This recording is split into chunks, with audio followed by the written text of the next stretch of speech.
Olá, amigos, Thales Barreiros, tudo bem? Primeiramente, quero te agradecer por estar nos seguindo, nos acompanhando aqui no canal e pedir para que você dê um like aí mais uma vez, nos seguindo, nos indicando para os seus amigos, para quem você conhece que tem o anseio de ser candidato a vereador nessa eleição. Quero dizer para você que é muito bacana a gente poder estar junto aqui, batendo esse papo, interagindo. Tenho visto a galera aí no WhatsApp me agradecendo, o pessoal me passando mensagem. É muito gratificante esse feedback aí, esse retorno de vocês. Obrigado, viu? Dando sequência aí nos desafios, né, de uma candidatura, hoje nós vamos falar sobre um tema muito bacana, que é como construir o discurso, como se preparar para você fazer um discurso, fazer uma apresentação da sua candidatura, você se organizar para ir para uma reunião. Isso é muito importante, né? Isso é, digamos assim, a arte da retórica, da oratória. Isso me motiva e mexe bastante comigo. Então, eu quero aqui trazer para você, alguns pontos. E vamos gradativamente um a um. O primeiro ponto tem a ver com a timidez. A maioria da população tem vergonha de falar em público. Então não tenha vergonha, porque a grande verdade é a seguinte: a maioria, eu arriscaria dizer que 95%, 97% das pessoas que estão te assistindo têm vergonha de falar em público. Então elas não vão te condenar, elas não vão te crucificar por isso. Então tenha essa calma, essa mansidão. Isso já é um primeiro passo para você se tranquilizar no processo. Contenha a sua ansiedade partindo do princípio desse fundamento, de que a maioria das pessoas também tem vergonha de falar em público. A maioria das pessoas, algumas inclusive, não conseguem nem falar o próprio nome, de tão tímidas e tão pressionadas que ficam pela retórica, digamos assim. Então, vamos lá. Comece gradativamente.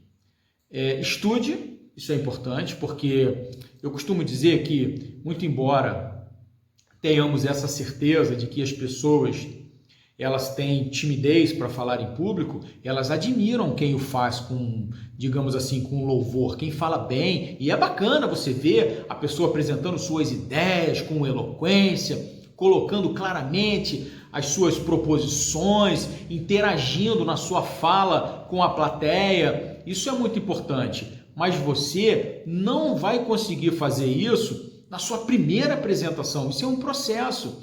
À medida que você vai ganhando autoconfiança, você vai progredindo nos estágios da oratória. Então, comece gradativamente. Comece falando para 2 pessoas, para 5 pessoas, para 10 pessoas, até você chegar a um horizonte de que no processo eleitoral você vai subir no palanque e em 2 minutos, 3 minutos, você vai ser eloquente o suficiente para convencer algumas pessoas e se apresentar de forma muito bacana. Então, você precisa ter em mente que a maioria das pessoas tem dificuldade de falar em público. Fala, Thales, mas por que eu tenho que ter isso em mente? Só para te tranquilizar. Não muda nada. Só para que você suba, para que você fale de forma mais tranquila, que você não fique tão ansioso. Porque quando você tem uma certeza, é o seguinte, pô, aquele cara pensa igual a mim, tem as mesmas dificuldades que eu, isso te tranquiliza, não é verdade? Então, só para que você fique mais tranquilo, você possa respirar, então tenha essa certeza. A maioria das pessoas também tem vergonha e medo de falar em público. Quando você supera isso, as pessoas acham, bacana. Então, segundo ponto, você precisa agir com tranquilidade. Fale de temas que você domine. Comece por aí. Não inventa, não. O pessoal quer inventar.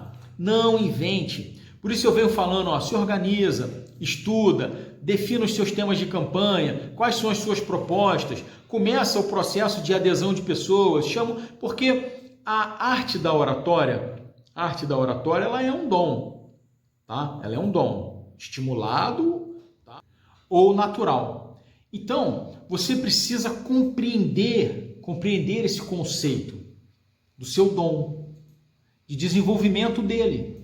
Ele é natural, é seu, é contigo. Mas você precisa desenvolver isso daí. Então, comece a falar de coisas que você tem propriedade. Vou dar aqui um exemplo das dificuldades do orador iniciante. Ele quer falar, ele quer impressionar. E aí ele quer falar de temas que ele não domina. E aí se enrola, começa falando uma coisa, termina falando outra. Ele perde o nexo. Se ele sai daquela linha inicial da conversa, ele vem aqui, saiu aqui, já não volta, ele já volta em outra. Vem, fica perdido. Então, comece falando de temas que você domine. Um exemplo, para você fazer só uma, digamos assim, uma compreensão, uma ligação, que seriam temas que eu domino, Thales. Se eu pegasse você e colocasse você diante de uma plateia de 1000 pessoas, para você falar em 2 minutos, você fazer um resumo da sua infância, você teria dificuldade para falar disso? Olha, faça um resumo do seu primeiro dia de aula na faculdade, do dia em que você fez a prova do vestibular, do dia em que você foi soltar pipa com seu filho, do dia que você andou de bicicleta, como foi seu aniversário de 15 anos para uma mulher que teve ou não teve, como foi, você tem propriedade para falar disso.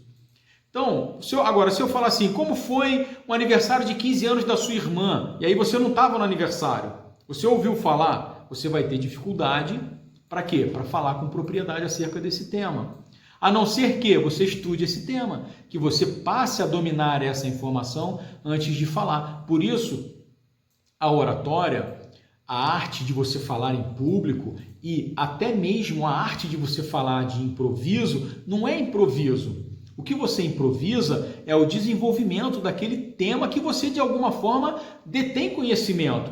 Você fala de improviso, você busca no improviso uma informação que já está na sua cabeça. Você não cria, tá, essa informação do nada. Então, quando se fala de improviso na oratória, é improviso de um tema específico que surge naquele determinado momento e que você precisa desenvolver, mas com a expertise que você tem. Você não cria o tema do nada, você não fala do nada, pega uma situação que você nunca ouviu falar e você começa a inventar. Né? Falar de improviso é diferente de inventar de improviso.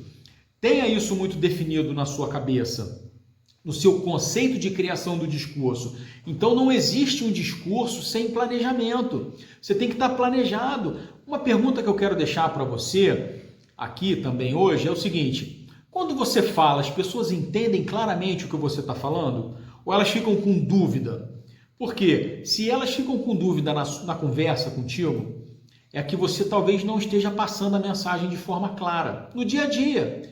Isso é uma sinalização de eventuais erros que você pode incorrer na apresentação do seu discurso. Por quê? Se no dia a dia você não é claro, tá, na transmissão da sua mensagem, cara, você não vai ser claro na transmissão do seu discurso. Então, tenha clareza e confirmação das pessoas na conversa, no dia a dia, de que elas estão entendendo o que você está falando. E você passe também a monitorar, tá? A se controlar na forma que você passa. Vou dar um exemplo. Digamos que você seja muito culto, tá? Muito culto, você domina um idioma, você domina o seu idioma com palavras muito desconhecidas pela massa popular.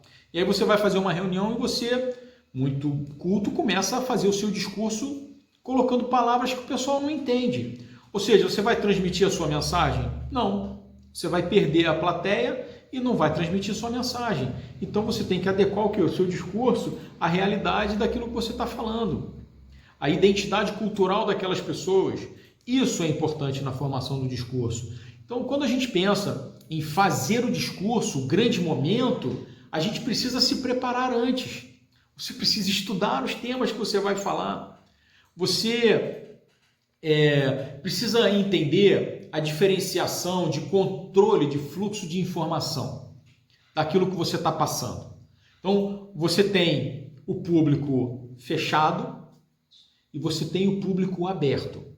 Ah, Thales, estaria a diferenciação disso? Tá? Público fechado é onde você consegue consertar ou a informação ela é vedada àquele grupo ali especificamente, só aquelas pessoas que estão ali, você controla isso. Um público aberto você não controla. Por exemplo, uma reunião com 10 pessoas, você consegue controlar a informação. Se você cometer um deslize ou uma gafe, você consegue controlar isso ali. Agora, quando você dá uma entrevista numa rede, por exemplo, numa rádio, você tem um público aberto, você não sabe quem está te ouvindo, você tem as mais diversas pessoas te ouvindo. Você não consegue controlar, aí está a diferença entre público fechado e público aberto. Quando você faz uma postagem no Facebook, por exemplo, você está atingindo um público aberto. Você não consegue controlar isso, então você tem que fazer isso com consciência, saber o que você está colocando, a forma como você está se colocando. Uma situação que eu acho muito, digamos assim, interessante de você pensar é sobre hoje os extremismos que nós temos na política nacional. Nós temos uma extrema direita e temos uma extrema esquerda. E aí você vem com um discurso de extrema direita ou um discurso de extrema esquerda, mas no seu dia a dia, na sua vida, no seu cotidiano, a sua vida é totalmente contrária àquele discurso que você está indiretamente aplicando à sua conjuntura política. Ou seja, você não vai ter adesão de pessoas, ao contrário, você vai ser oportunista. Então, por exemplo, vou dar aqui a minha posição. Eu, Thales, a minha linha política, ela não é uma linha política de extrema direita e nem é uma linha política de extrema esquerda. Tá? Embora eu seja um político de lado, eu não sou um político que fica em cima do muro. Eu tenho a minha posição política, tenho as minhas ideologias políticas, eu tenho o meu discurso político, eu tenho a minha posição e o político tem que ter posição. Tá? Agora, não adianta você inserir o seu discurso de extrema direita, de radicalismo em relação a isso, nem a direita e nem a esquerda, se você no seu dia a dia não vive essa realidade. Tá? Então isso é muito importante. A construção do seu discurso, ela precisa passar pela identificação, a sua identificação, para que as pessoas consigam identificar na ponta quem é você quando você fala. Você precisa ter domínio daquilo que você fala. Fale pouco, se você não tem controle da informação que você quer passar, não fale, fique quieto. É melhor do que você falar besteira. Eu vou trazer um tema aqui que é complexo pra caramba. Dizem que na política, que existem 3 temas que a gente, no dia a dia, eu era vendedor, que a gente não devia nunca entrar, que era política, religião e futebol. Só que isso na venda, porque a conversa pode desandar e você dali não conseguir mais controlar a conversa porque desandou. Então, o que eu queria trazer para você? Evite temas complexos que você não domine. Vou te dar um exemplo. Exemplo emblemático. Aborto. Cara, a ciência não consegue chegar a um consenso. A lei não consegue chegar a um consenso. A religião não consegue chegar a um consenso. E aí, você, um político de um mandato e candidato a uma eleição de vereador, da qual o tema aborto foge à sua competência constitucional de instituição de lei, digamos assim. Você não pode fazer nada, porque quem trata do aborto são os deputados federais e os senadores. É a lei federal, não é lei nem estadual, muito menos uma lei municipal. Então, se é um tema que foge veementemente da sua abrangência constitucional como vereador, você não tem que abordar esse tema. Fala, pô, tá, mas essa é a minha opinião. Beleza, sua opinião eu respeito e a sociedade também respeita. Agora, nós não temos que trazer esse tema para dentro da sua candidatura se isso não tem nexo com o que você vai fazer como vereador. É disso que eu estou falando, é de nexo. Traga para sua candidatura temas que têm a ver com aquilo que você vai fazer, com o papel que você vai desempenhar. Estude para isso e comece apresentando para poucas pessoas. Eu costumo dizer que o melhor público é a sua família. Comece desenvolvendo a sua linha de construção do discurso para a sua família, para os seus amigos, para as pessoas que ouvem você todo dia, que conversam com você, que participam das pequenas reuniões contigo. Para quê? Para quando você chegar em grandes reuniões, para quando você chegar em grandes comícios, em grandes oportunidades, você fazer de fato valer a oportunidade para a qual você se preparou. Então fica essa dica de hoje aí, gerencie o seu tempo no discurso, tempo que você vai falar acerca de cada tema, isso é importante. Lembre-se de que todo mundo tem vergonha de falar em público, domine o assunto, controle a sua mão e o seu nervosismo. Tire a mão do bolso, haja naturalmente, fale naturalmente. Quando você falar com propriedade daquilo que você domina, você vai se expressar melhor. Um abraço, essa é a dica de hoje. Não esqueça de curtir e dar um like aí no nosso canal. Valeu!